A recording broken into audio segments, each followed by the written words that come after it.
ইসলাম ভাইরা, বুখারী শরীফের সর্বপ্রথম হাদিস হলো ইন্নামাল আমালু বিন্নিয়াত। পৃথিবীর প্রতিটি মানুষের কর্মকাণ্ডগুলো নির্ভর করে তার নিয়তের উপর নির্ভরশীল। আজ আশুরার 10 তারিখ, মুহররম মাসের 10 তারিখ আশুরা দিবস। এই দিবসটা আল্লাহ সুবহানাহু ওয়া তাআলা এতই ফজিলতপূর্ণ, এতই বরকতময়পূর্ণ।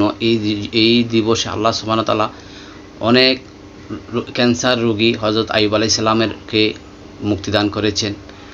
মহাপ্লাবনে নূহ আলাইহিস সালামকে নাজাত দিয়েছেন।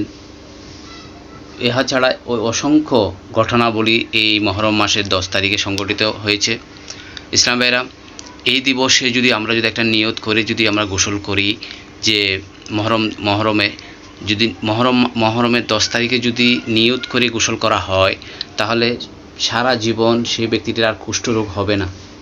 কুষ্ঠরোগটি যাদের হয়েছে তারাই বুঝতে পারতেছে সে এই রোগটা কত ভয়াবহ। ধীরে ধীরে ধীরে ধীরে সমস্ত শরীরে এটা ছড়িয়ে যায়। দেখেন ইসলামে কত ফায়দা। ইসলাম নগদ পেমেন্ট করে। যদি এই মুহররম মাসের যদি 10 তারিখে যদি কেউ নিয়ত করে গোসল করে, নিয়ত করতে হবে, নিয়ত করে যদি গোসল করে তাহলে সে সারা জীবন তার আর কুষ্ঠরোগ হবে না। এখন অনেক ইসলাম ভাইয়েরা বলতেছে নিয়ত করার প্রয়োজন নেই। তাহলে এরা আমাদেরকে ভুল মেসেজ দিচ্ছে। যারা লাগে না বলতেছে ওরাই কিন্তু বুখারী শরীফের সর্বপ্রথম হাদিসটা পড়ে এসেই আমাদেরকে ওরা নিজেরাই সত্যর পথ থেকে সরে গিয়ে আমাদেরকে মিথ্যার দিকে নিয়ে যাচ্ছে। ইসলামের আমরা নিয়ত করব, নিয়ত করতে হবে।